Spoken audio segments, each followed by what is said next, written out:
welcome. The nights are drawing out. The days are hopefully going to start warming up soon, but looking at the forecast for this weekend, maybe not quite yet. We've got sort of snowdrops in the garden looking rather lovely. So it's that sort of time of year with growing in school when you need to sort of think about blowing the cobwebs away, dusting your trowels and your forks off, sorting the gardening kit out, and sort of planning for the sort of season ahead. So the webinar today, we're going to sort of take a look at, sort of one of the key things when you're sort of thinking about planning your growing is taking it, another good look at the space that you've got and the resources that you've got and whether you need to sort of make any changes to that. Thinking about your crop rotation, obviously a key thing, thinking about what you're going to grow. And how you might do that by actually creating your own sort of term time planner. That sort of really helps to sort of keep you focused and on track with everything. When to sow seeds and plant. We're going to have a quick look at what's coming up, sharing any tips that you've got and answering any questions you've got. So sort of next slide, Jane, please.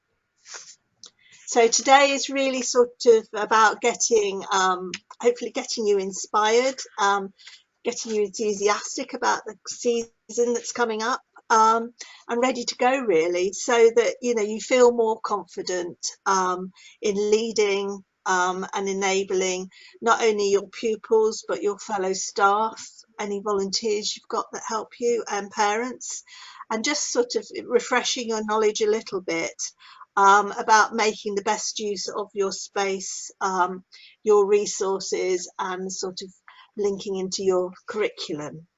So next slide. So key things to think about. Quite a lot of schools are involved with other programs. So when you're sort of planning your growing, it's a really good opportunity to sort of think about, well, how does that sort of connect with what we're doing with eco schools and our eco club? A lot of schools, gardening clubs are eco clubs as well. There's this big sort of crossover with forest schools area too. So think about all of those opportunities and sort of that whole school approach as well. Get talking to your colleagues and let them know what the plan is, involve them in the planning as well as your pupils. And when you're doing your curriculum planning, really sort of take a look at what you're doing and how you can actually, link into sort of whether it's science or English or maths or geography, how it sort of links into that. And for me, this is like one of the most important things is monitor what you're doing. Really important to sort of keep a diary or a journal and take loads of photos, record, successes, disasters, what's happening with the weather. Perhaps a good project might be to set up your own sort of weather monitoring little system or program and get people sort of involved with that, because the sure thing is, and it's happened to me with gardening club in school, is you think, yeah, we'll remember that we planted the carrots over there last year, and you forget. You sort of think, where did we put them? Sort of things are sort of usually quite fluid at school, so you soon forget. So really do take sort of lots of pictures. Next slide. So in the chat, when you're planning your food growing, what are the issues that are concerning you at the moment as Food for Life sort of key contacts in that? If you sort of write that in chat,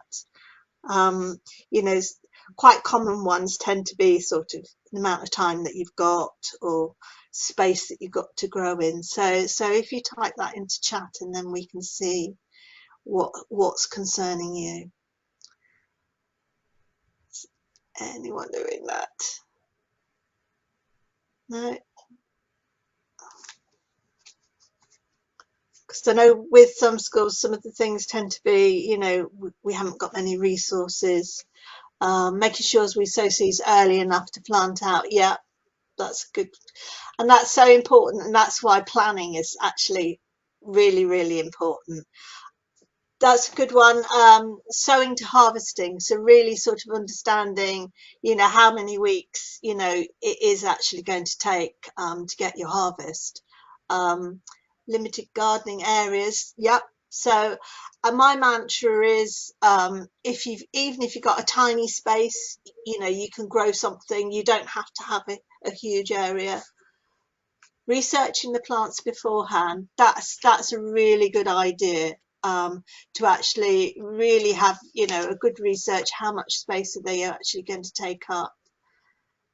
Plant produce, yeah, harvesting before the summer holidays, and hopefully when we look at doing the planning in a little bit, that will sort of get you started on drawing up your own plan, so you can take advantage of all the hints and tips about what to actually grow, so that you're not having everything come to harvest during the school holidays.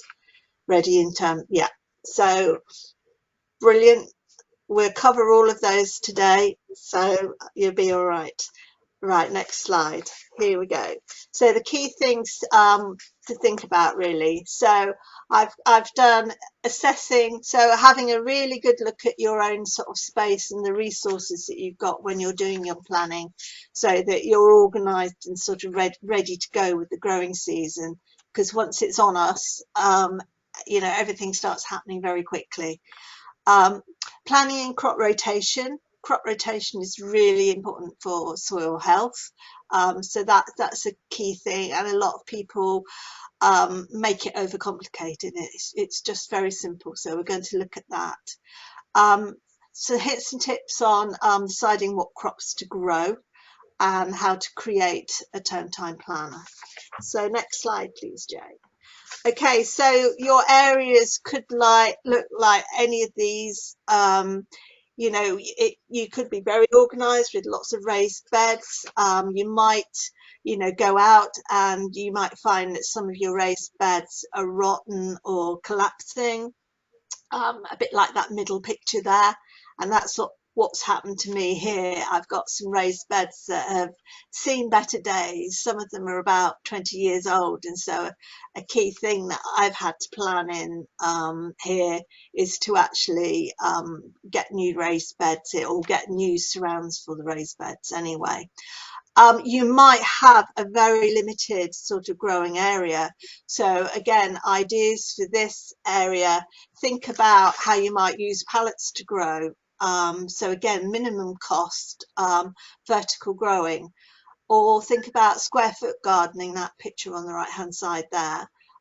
That's a really good idea for growing lots of different things in a limited space. You might just have a small area where you're growing in containers, or you might have a bit of a wilderness that needs reclaiming from the jungle. And again, it's planning in activities around that, so that you can sort of gradually start to pull that all back and feel in control. So if you go to the next slide, please, Jane. So assessing your space. So when you're looking at your space, revisit it, and have a look, because, things change in school. You might have bigger classes. You might have had new buildings happening over the summer, etc. So, what's the access like? Is it a safe environment? Do you need to redo your risk assessments to take account of anything? It's time to really sort of take a good look. Think about plants. What do they need? Have you got sort of good access to water? Are they in a sunny area, or do they spend most of the day in shade? In which case, if you can't move your growing area, you might think about growing different varieties of crops that will grow sort of just as well, sort of in shade as in sunshine. you know, do you need, for example, to maybe put some windbreaks in? Do you need to plant some native hedges or something like that in your space to create a windbreak to improve the area? And what is your soil like? So we're going to have a look at that in a minute.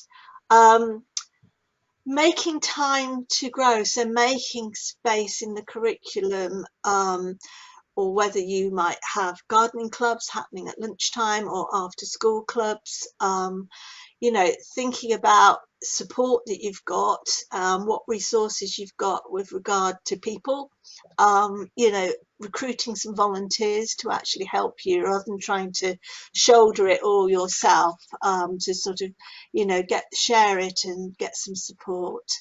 Um, and when we're looking at what plants to grow, you know, growing plants that you're actually going to use, that aren't going to no one's going to harvest them because no one knows what to do with them, or they don't actually like to eat it.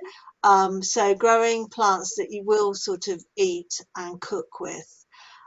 So a good idea is to, you know, even if you've done it before, go out and map out your growing area. Again, really good curriculum links here.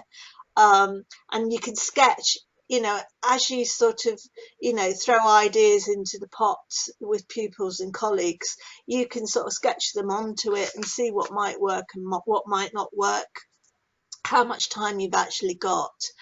Go and have a nose at some gold schools possibly and see what their growing areas are like. And Ali will, at Bristol, will always have some good schools that he'll suggest that you could go and visit to see, you know, their growing areas, to pinch ideas.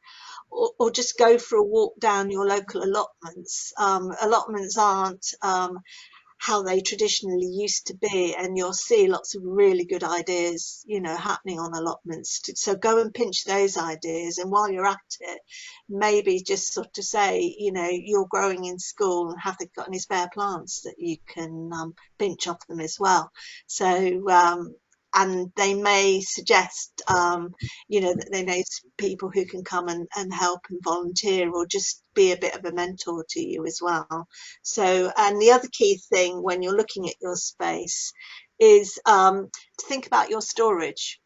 You know, where are you going to keep all of your sort of materials that you're going to use? So, you know, your forks, your gardening gloves, you know, your pots, your containers, your compost, you know, where are you actually keeping that? And making sure as well, you know, when you've had a growing session outside, that everything doesn't get just chucked back into a corner, because next time you'll come and you want to get all your kit out, you spend half your time sort of trying to pair up gloves or something like that, and it just sort of takes forever. So having a really good organized storage space is a really sort of good top tip to do. And if you haven't got much space, you can build yourself, you know, an outdoor chest to actually keep them in. So checking out your soil. Quite often we forget about our soil, and it's so important. And you know, there's something like over 10 billion organisms in like a teaspoon of soil, and so that's, you know, greater than sort of population of the earth. It's quite amazing. So soil is fabulous stuff, and we sort of need to sort of look after it. So check out your soil type if you don't know your soil type, and we've got some really good resources if you go to the Soil Association website and look at growing at home. There's some really good information on soil in there. So check out your soil type. So, you know, is it sandy? You know, is it a clay soil that, you know, is very sticky and you might have lots of sort of problems with it? Is it very free draining? So, you know, it's a real pain, you know, to sort of keep watered and keep the plants happy. So, you know, it's really good to know what you've got. And now's a really good opportunity to do that, to test your pH. So you can get pH probes quite cheaply from sort of nurseries or garden centres, and you can get the pH kits as well So you can really link this, you know, with your science, and go out and test your soil in different areas and map it so you know what you're sort of dealing with. Check out the condition. Again, another idea, how much organic matter have you actually got in your soil? Stick a bit of soil in a jam jar of water and shake it up, and it will settle out, but the organic matter will float on top. And if you find you've not got much organic matter, then you'll be wanting to sort of add some more. If time is tight for you in school with the curriculum, maybe think about adopting a no dig way of growing. So, and this is a great way of actually starting a new area where you can cover it in cardboard and a layer of compost, and then actually sow or plant straight into that compost. So no digging, there's lots of information on that on the Garden Organic website. So it's quite sort of not as labour intensive, and it's a really sort of useful way of doing it. Have a look now and see what weeds are growing in your soil. So now's a good chance to dig out those perennial weeds and to actually hoe off the annual weeds. And that's a really good way of seeing whether actually your soil is warm enough to plant yet. Is you don't need soil thermometers or anything like that. Once the soil reaches about 5 degrees, then weeds tend to start growing. So if you see your weeds are starting to grow, then you know the soil is warm enough to plant. And another way to warm your soil up is to you can cover it. A lot of people cover it with plastic. Some people use cloches to cover it and give it a chance to warm up. And some people will put a compost mulch over the top to sort of warm it up. And you can then sort of plant sort of straight into that. So it's checking out your soil. And on the next slide, Jane, is checking out your compost. So a key part of the Bronze Award for Food for Life is that you're composting.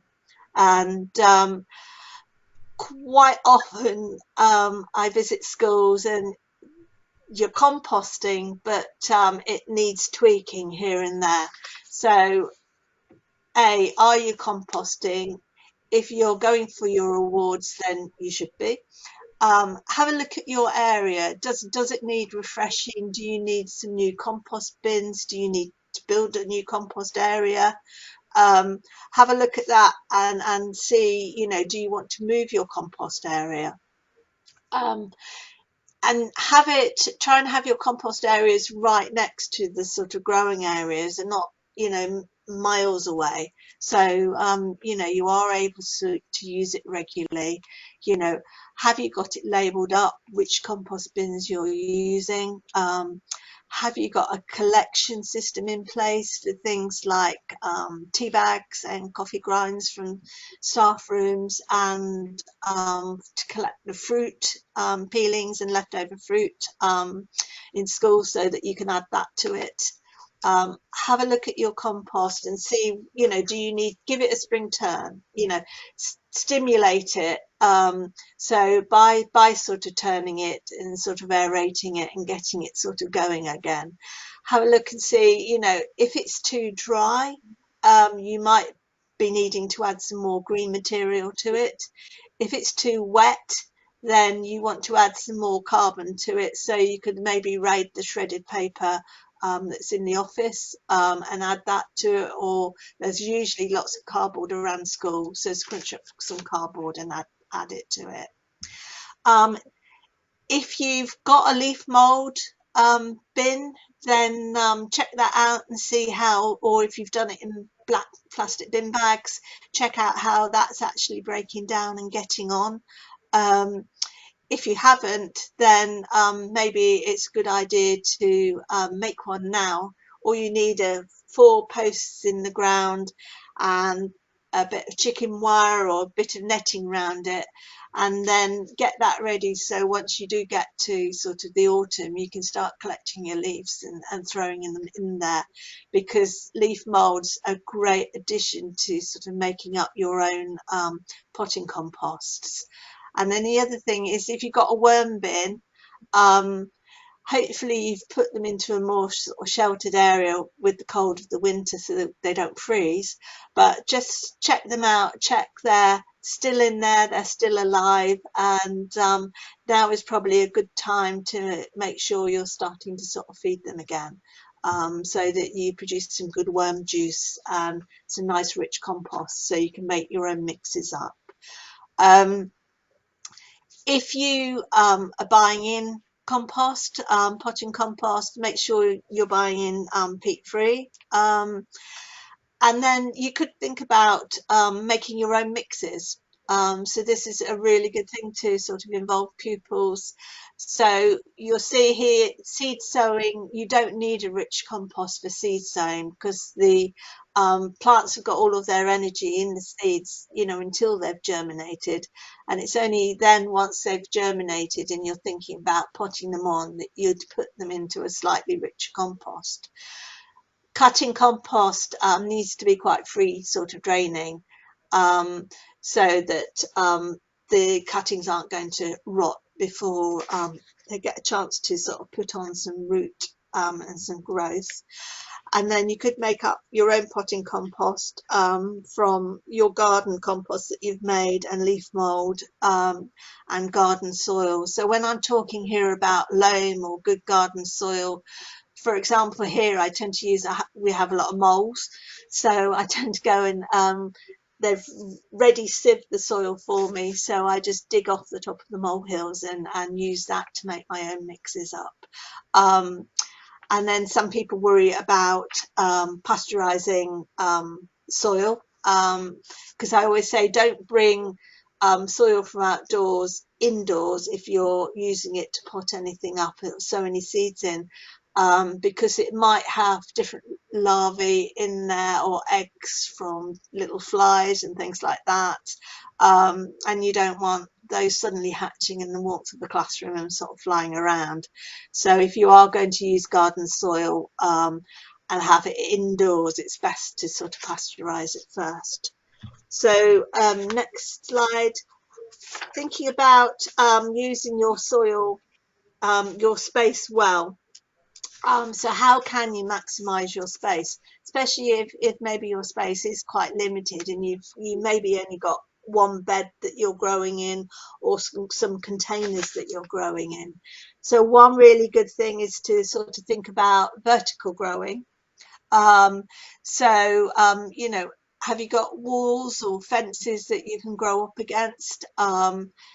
Because if you're doing some vertical growing, you can then plant at the base of the vertical growing where you've got more sort of sprawling crops, like if you are growing any squashes or pumpkins or anything like that, you can grow that in the space at the bottom.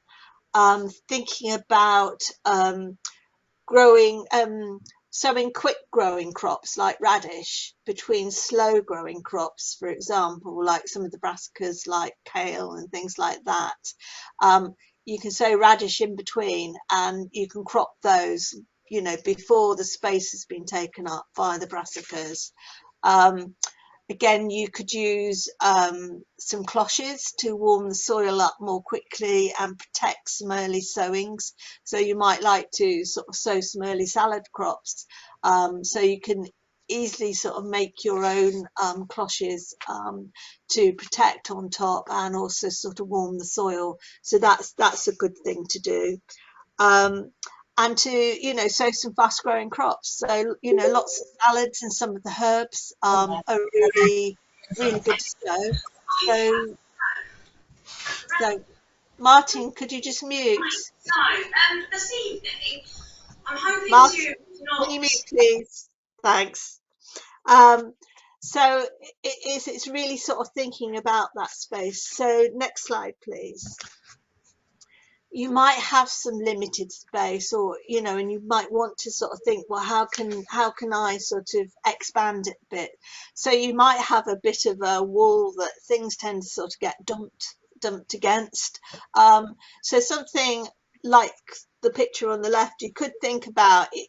you know, if you've got some pallets, creating your own sort of vertical beds. So the one on the right is only sort of half finished, but it's like double planting. So I made these last year, and I grow strawberries in the top, and I grow sort of leafy crops, like sort of salads and some herbs underneath, and spinach and things like that in the bottom ones.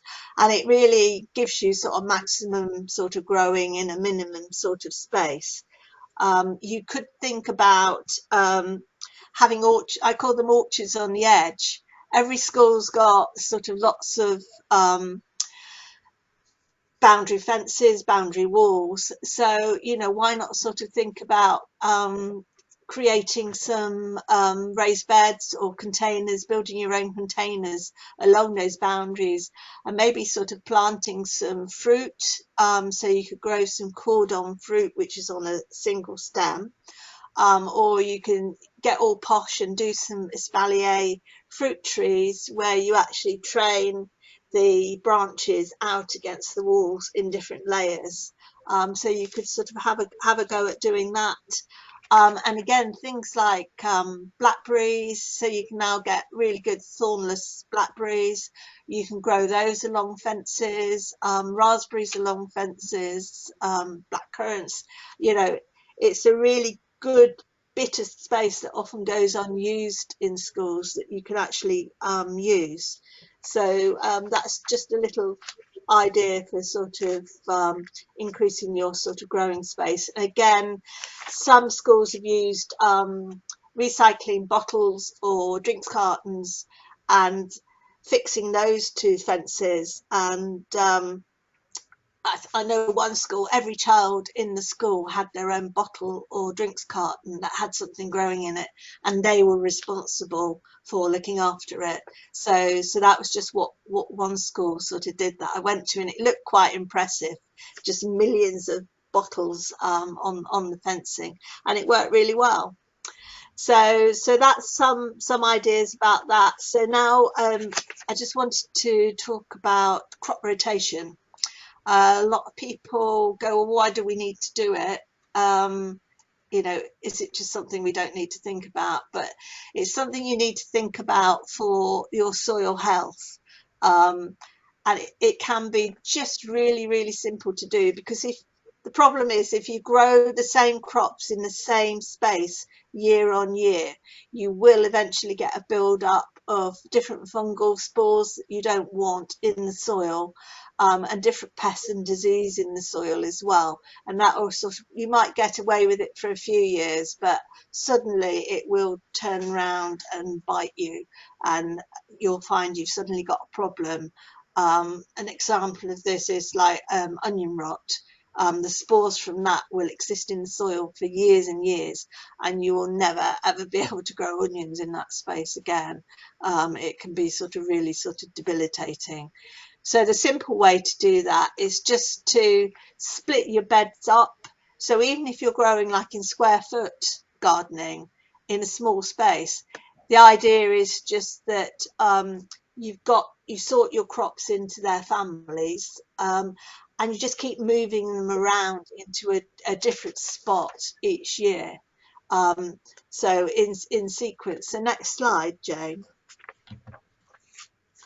So this is how you can sort of split your families up, and there's some really good Food for Life resources, and there's a really good activity and gain on crop families that you can access and do. So basically you've got things like root crops, so you know, your beetroot, your carrots that you're probably most likely to grow in school. Onions, so things like garlic, salad onions, shallots, you may very well grow those. Brassicas like broccoli, radish. A lot of people don't realise that radish is a brassica. Pak choi is great for growing in school because it's really quick. And things like rocket, really good for salads. And then you've got your legume family, so your peas and beans and runner beans and broad beans. The potato family, if you're sort of growing outside, you've got your potatoes, tomatoes. People don't realise sometimes tomatoes are in the potato family, and if you're growing some outdoor ones, aubergines and chilies, again, they're all potato family. And then cucumbers family, you've got courgettes, melons, squashes, pumpkins. So it's sticking them all into their families. And then the idea here, you can just sort of see, you just, have one particular bed with certain families in 1 year, and then the next year you just keep moving them round. So the potatoes go where you had your root crops. The root crops go where the cabbages were grown the previous year, and the cabbages grow where the beans were grown the previous year. So you just rotate these round. One of the things, for example, is cabbages. They're quite hungry crops. So if you then put them where you had your peas and beans the previous year, they will fix the nitrogen, or a bit of nitrogen in the soil to a certain extent, and they don't actually take out of the soil an awful lot. So you'd then put your cabbages where your peas and beans were. And you'd have certain beds that are more hungry that you'd add compost to in the spring. So like your potatoes and like your brassicas, to add more nutrients to the soil. So if you add those on the soil surface in the spring, the beauty of it is that the nutrients from the compost slowly release into the soil through the growing season, rather than, say, if you use a feed where it just gets one big shot of it. So it will gradually release, and that's why it's so fantastic to make your own compost, because you can add that to your soil, improve the quality of your soil and your organic matter. And the organic matter holds the water in the soil better, it holds the nutrients, and you've also got lots of fungi and mycelium in there that act like a conduit, if you like, for enabling nutrients to actually get from the soil into the plants. So next slide, please, Jack. So here you go. Here's just a simple way of doing it. So you can sort of see here the potatoes go where the roots were, the roots go where the brassicas were. So it's just round and round like that. Okay, next slide, please, Jane. So this is the difficult bit, and this is where I think when we start sort of thinking, what are we actually going to grow in school? It's very easy to get carried away.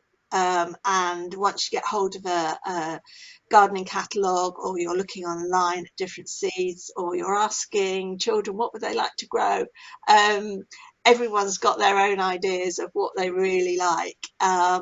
So it really is a very tricky thing. But next slide, please, Jane. So these are my sort of top tips, really. So choose veg that are easy to grow and quick to crop. A lot of the catalogues give you really sort of good information on this as well, but also some of our resources and some of the resources that we've given you for this webinar are really useful to sort of take a look at when you are sort of, for example, saying we don't want everything to sort of crop during the summer holidays. There's really good guidance on how many weeks things take to go from sowing to harvesting, and you should all have things like these growing cards that you get when you sign up to sort of Food for Life, and they're also available on our website and on Garden Organics website. You can just download them for free, but it's a really good guide to how to grow different crops, and it will actually give you on here germination time. So it gives you an idea of how long something is going to take to germinate. So when you're waiting, sort of 2 days after you've sown something, and the kids going, well, nothing's growing yet, you can say, well, no, it's okay. It's going to take 7 to 10 days before it's actually going to start growing, and it will give you sort of weeks to harvest as well. So it's going to say the average time, for example, for some cabbages, it's going to sort of give you how many weeks it's actually going to take, so you can start to put that in your planner. Choose veg that your pupils want to eat, that you like to eat, and that you're going to use. So think about what events you're holding in school. Talk to Cooking Club about what they're doing, what they can use during Cooking Club. Really sort of make sure that you're growing for a reason. But don't be too ambitious if you're new to growing. It's far better to sort of start small and gradually build it up, rather than trying to grow everything. And then it just becomes too consuming with regards to, time, etc. And, fruit and veg going to waste. So next slide, please, Jane. So next slide, Jane. Oh, that was the next one, but yeah. Oh, sorry, go back. Sorry. Yeah, that is it. Can you go back? Well, that's the one we've just come from. No, sorry. Yep, sorry, it's me getting confused. So what I was saying about browsing seed catalogues, they're really sort of full of useful advice. So if you wanted to grow something different even, you might look at joining the Heritage Seed Library with Garden Organic, where they have some really lovely heritage crops that you can grow. Another website is called Real Seeds, and they're actually based in West Wales. And their website is really useful because people are feeding in information about what they were growing, how well it grew in different conditions, and they're sort of talking about whether it tasted nice as well, whether it had good flavour. So that's a really good website for going and having a look at. And Vital Seeds are another. They're an organic grower and sell a really good variety, but they'll also send you a regular monthly newsletter of what you should be growing, what you should, might be harvesting, jobs to do, etc. So Vital Seeds are quite good. Even if you just sort of sign up for their newsletter, they're worth sort of taking a look at. I have millions of catalogues here, and I have the organic gardening one now. They linked up with sort of Adobe's. That's full of good, useful tips as well. And it's always good to sort of, browse what's there. Lots of information on early and late varieties that you can fit in with the school terms. So that's this thing about planning so that you don't get everything sort of being harvested over the summer. So choose early varieties that you can get in, soon. So they're going to come to harvest before the school holidays. But then look at, so you can get early varieties of carrots, but then also look at late varieties of carrots that you might, for example, sow in late June or early July. And those carrots are then going to be ready to harvest when you come back in the autumn term. So you can really start to sort of spread out your harvesting sort of calendar. So you're not sort of, going to get stuck with everything happening in the summer holidays. So that's a really good thing. Look at early varieties and late varieties. And there's so many out there, whether it's veg or fruit. You get, like, for example, different varieties of black currants that will be harvestable before you actually sort of go on holiday. Think about doing some companion planting and planting edible flowers to attract insects and things like that. So that's a really good idea. And maybe take a look in some of the magazines you get. Grow Your Own magazine is a good one, and Kitchen Garden. And quite often you get free seeds at this time of the year with those magazines, but they have sort of lots of continuing good advice on what you should be doing at particular times then. Next slide, please. So again, when I was talking about mapping your growing area and whether you had a lot of sun or a lot of shade, do an exercise where you do, on a sunny day, map your sunshine and your shade. So see what happens sort of during the day, and you know, see which areas might be best for growing. But if you haven't got a lot of sun in your space, think about growing leafy veg. So things like spinach or lettuce, kale, they grow, you know, really well without a lot of sun. Coriander is quite good again as well. That grows well without a lot of sunshine. And then fruit and veg that need a bit more sun are things like the root vegetables that need time to actually build up those underground resources, and fruits that need to actually ripen. So, you know, tomatoes or strawberries or raspberries, they do need a really nice sort of sunny area. So next slide, please, Jo. If you're maybe a slightly more seasoned gardener, you might think about sort of growing something slightly different. So the first picture on here, you've got some okra, which is a South American crop that you grow, and I grow it up here up in the Peak District, and it grows really well. And in some parts of the world, it's actually eaten more than potatoes are. It's very popular. You can eat it raw or cooked. And raw, it's got a really lovely, fresh, lemony taste. So it's quite good to sort of grate it and put it in coleslaws and things like that. Or you can cook it, and it is starchy. It's like a sort of lemony, starchy sort of potato flavour. So you could maybe experiment with that, because again, you can get the tubers, plant them in pots, or in the ground, and then you harvest those actually in November. So once the tops have sort of died down, you actually harvest them quite late on. So they're quite a good crop for extending your season. Think about different ethnic groups that you've actually got in your community in school, and maybe have a go at growing something like fenugreek, which quite often is grown as a green manure, but it's brilliant. It's very easy to grow indoors or outdoors, and you can dry it as well.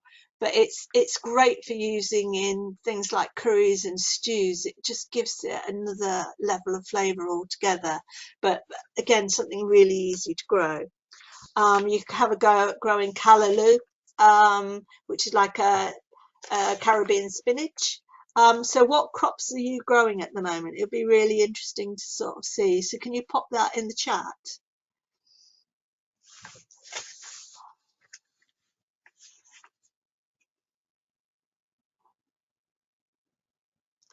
So coming through.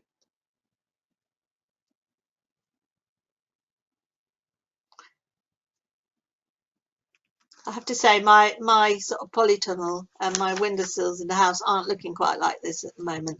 But, you know, give me a few weeks. So anything anyone's growing? Or has anyone grown anything unusual? I grew some Jerusalem artichokes because Oh, the local allotment was chucking out lots of tubers, and I just put them in, and I almost forgot them, but I harvested them in November and used them sliced up in like a potato with potatoes in a gratin dish, and they were very tasty. brilliant. And that's something not to forget is actually perennial veg.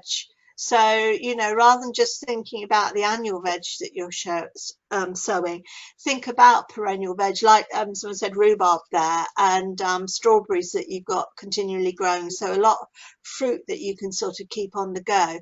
But Jerusalem artichokes are great because they look like sunflowers as well. So they're really tall and cheery, and they're sort of very easy to grow. And I think once you start growing them, you've got them sorted for life, really, because you'll leave some tubers in the ground, and they'll just come again year on year.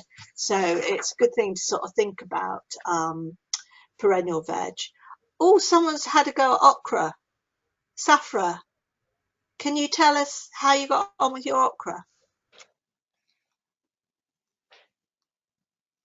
Safra, do you want to unmute yourself and have a tell us? No? Hi, can you hear me?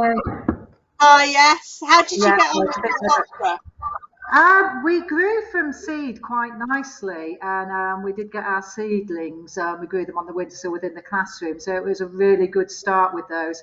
Unfortunately, I know they are notorious for growing in the climate. We did get them planted out, but I think we reached about 4 or 5 inches in height, and then they withered and left us. But it was good conversation with the children because we did have more successful plants in the garden. So we opened up that conversation about climate and suitability and what we can do. So it was really useful to do, even though we didn't get a successful crop. Yeah, no, that's brilliant. Thank you. That's really good. And it does, if something doesn't sort of succeed, it really is a good talking point for having a look and thinking why and starting to sort of ask those questions. Um, Snails, badgers, and squirrels. Yeah. So again, thinking about, I haven't sort of touched on pest control, but you know, we have some sort of, as part of our online training, there's a really good module and section on pest control.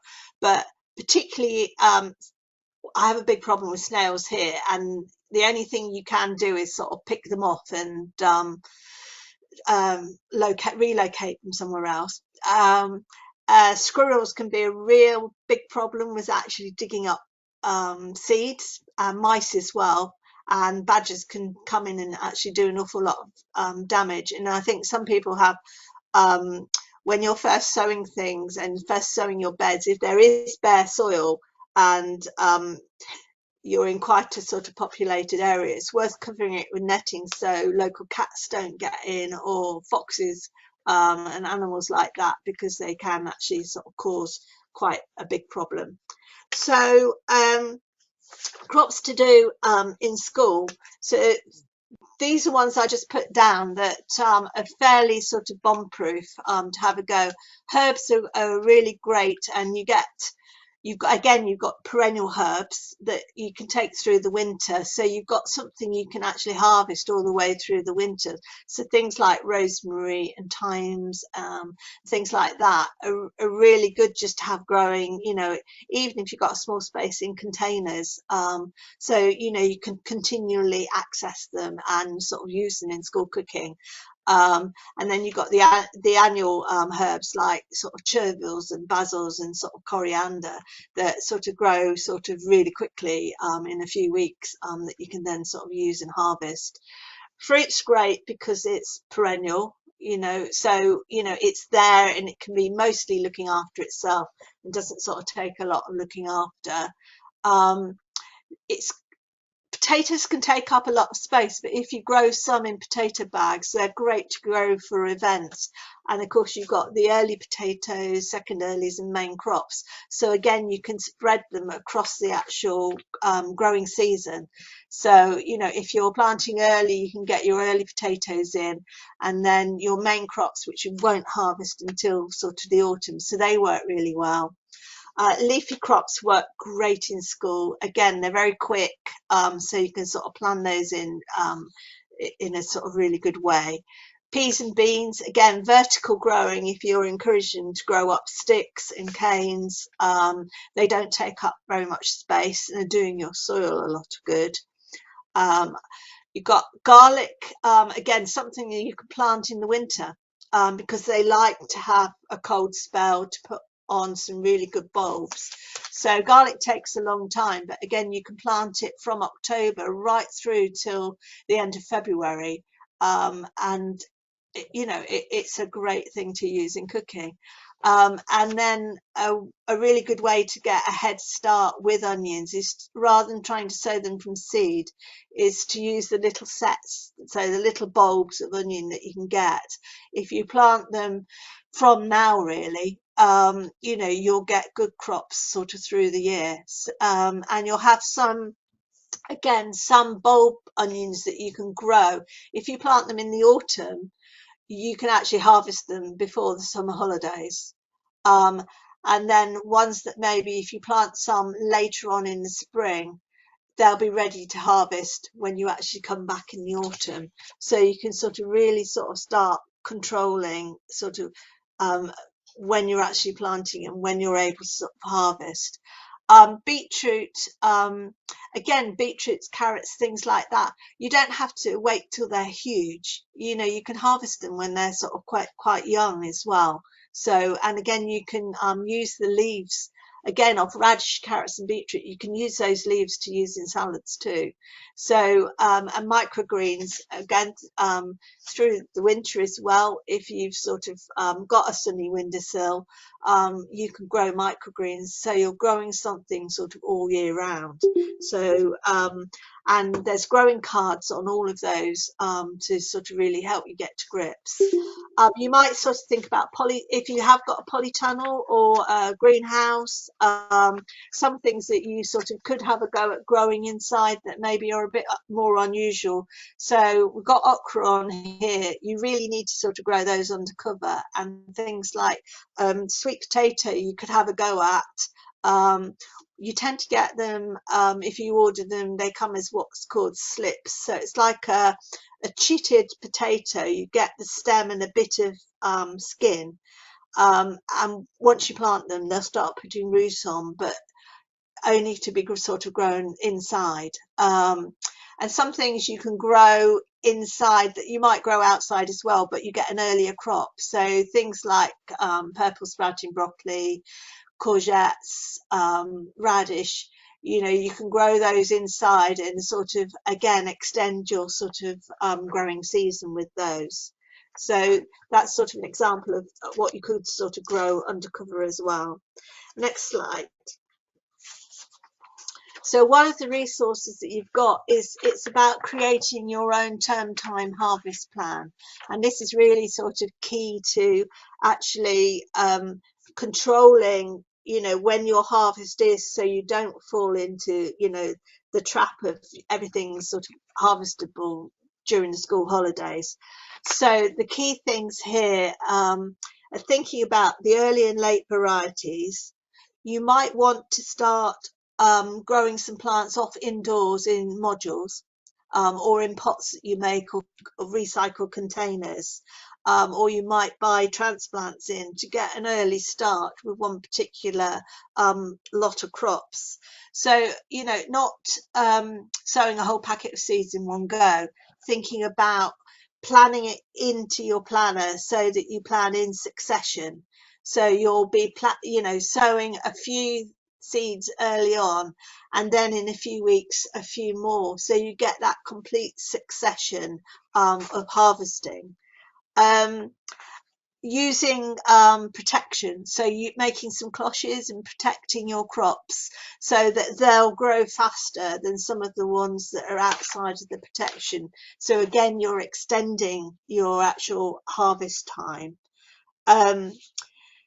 So this sort of really sort of doing your planning, so you're not just thinking about, oh, we're going to grow between Easter and September, but actually, so you're growing some things, you know, through the winter as well, so you're able to extend that harvest. Picking crops while they're young, not waiting for them to get big and chunky.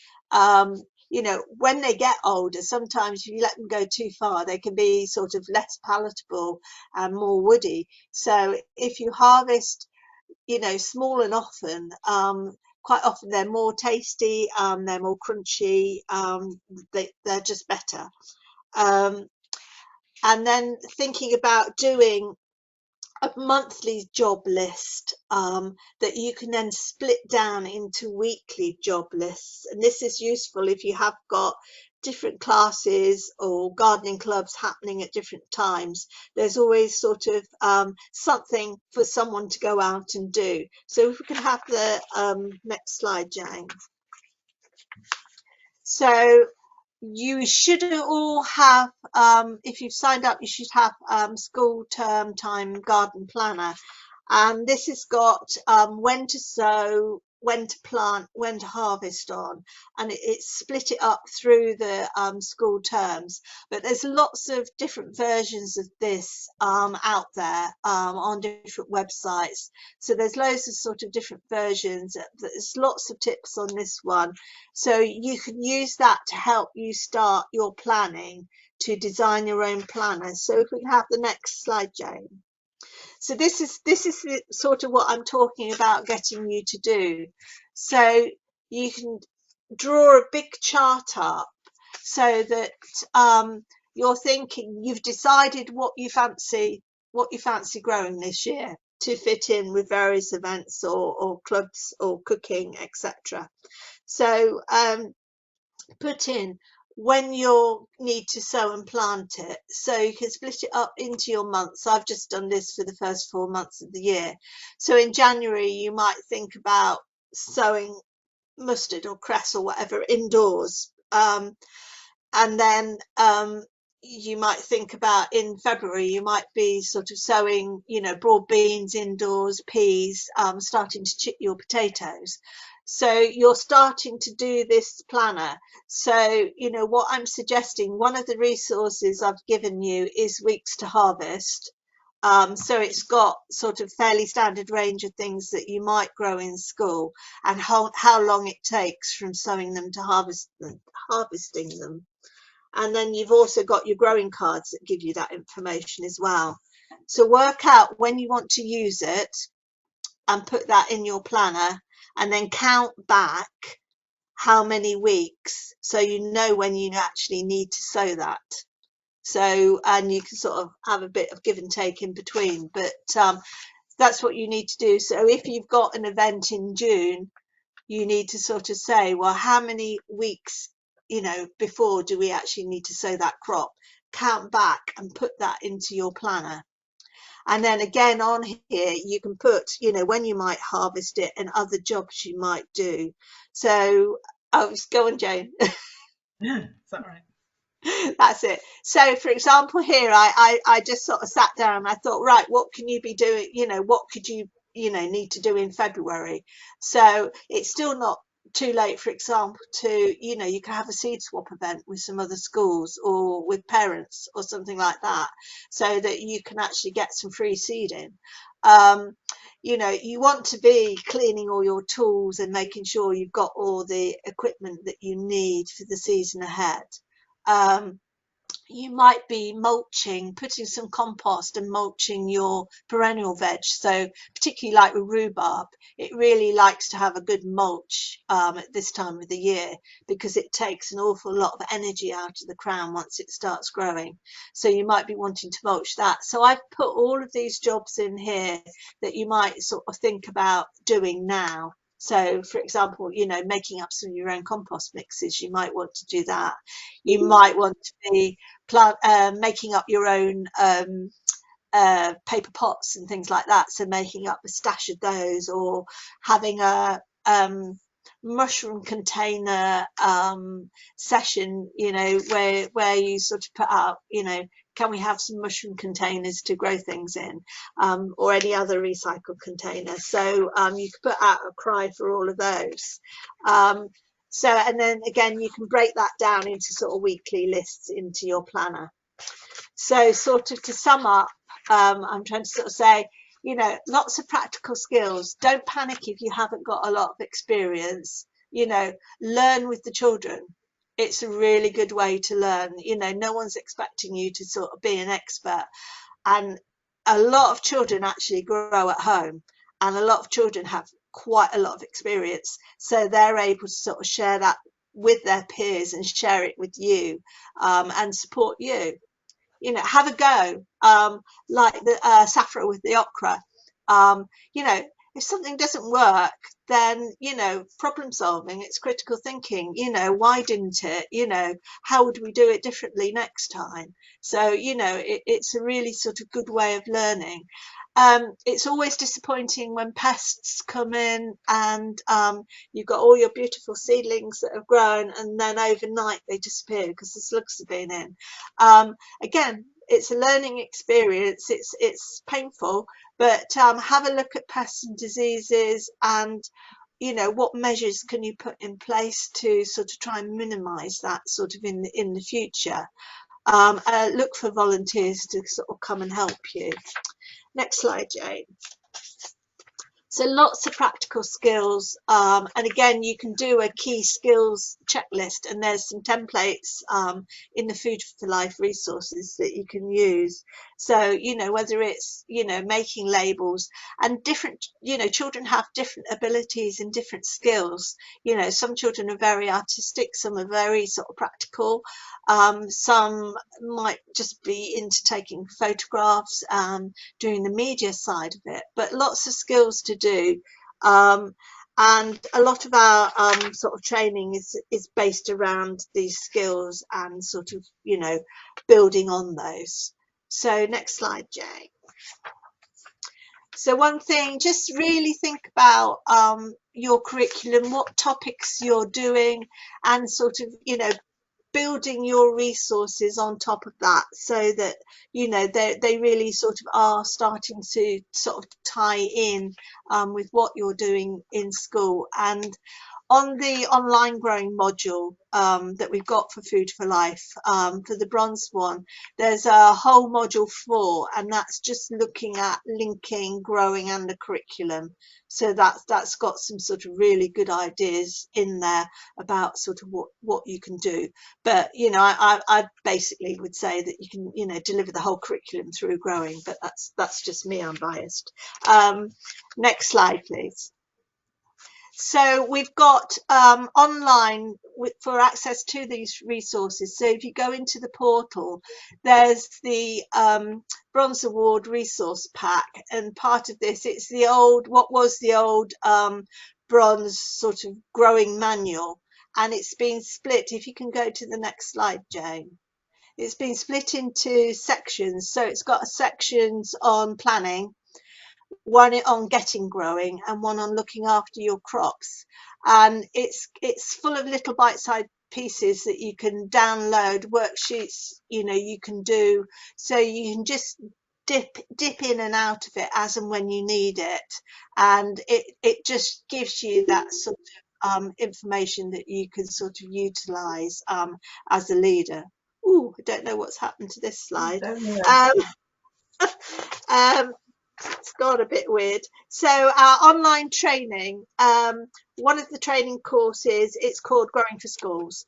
So if you go into online training, you can send us an email and we'll send you a link so that you can actually do that training. And it's split into those, it's 4 different modules. So the same ones as the online sort of growing manual, but then the extra curriculum module as well. So we've got that. Next slide.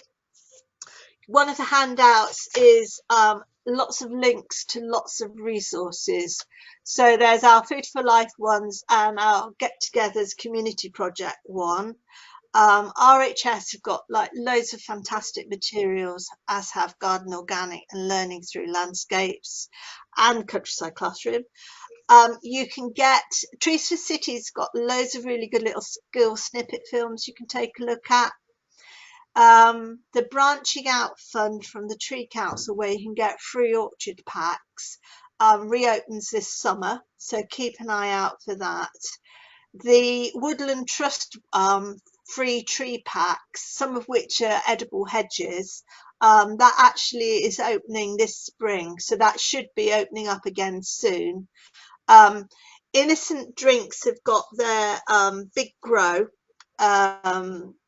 resource, and you can apply for free growing packs, and I think they've got some 400,000 free growing packs they're sending out to schools, so you can just sort of register for that. So that includes everything you need to grow and lots of sort of free seeds as well, so that's really worth sort of doing.